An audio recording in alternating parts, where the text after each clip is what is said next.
Kama sasa tunaenda pale Nyandarua, kuna MP wetu amekufa, ameaga dunia, anaitwa Mheshimiwa Kerao. Kuko na maombi kubwa huko Olokalao. Sasa nimesikia watu wa Ruto, mama anaitwa Faith anasema ati vile rais anakuja huko ati Rigiji na watu yake watakiwi tukuje. Wewe mama Faith, get down. Nyandarua ni kwetu. Huyo Ruto alitufukuza kwa ofisi. Hawezi fukuza sisi ofisi na atufukuze nyumbani. Si ndio? Wewe rais, kama unakuja Nyandarua, Olokalao, karibu nyumbani. Na ukuje na heshima. Hapo ni Nyandarua. Kwetu nyumbani. Headquarter ya Mau Mau. Pahali JM Kariuki alitoka.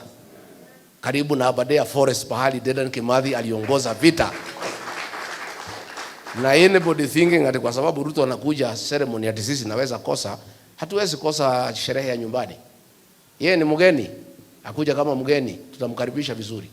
Na akuja polepole na heshima. Nauliza watu ya Nyandarua wote, Olokalao zote tujae kwa hiyo kiwanja, kwa hiyo stadium. Tukue hapo, nitakuwa hapo asubuhi mapema.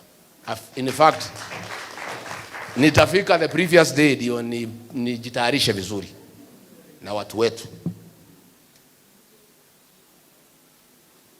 You chased us away from government. You cannot chase us from home.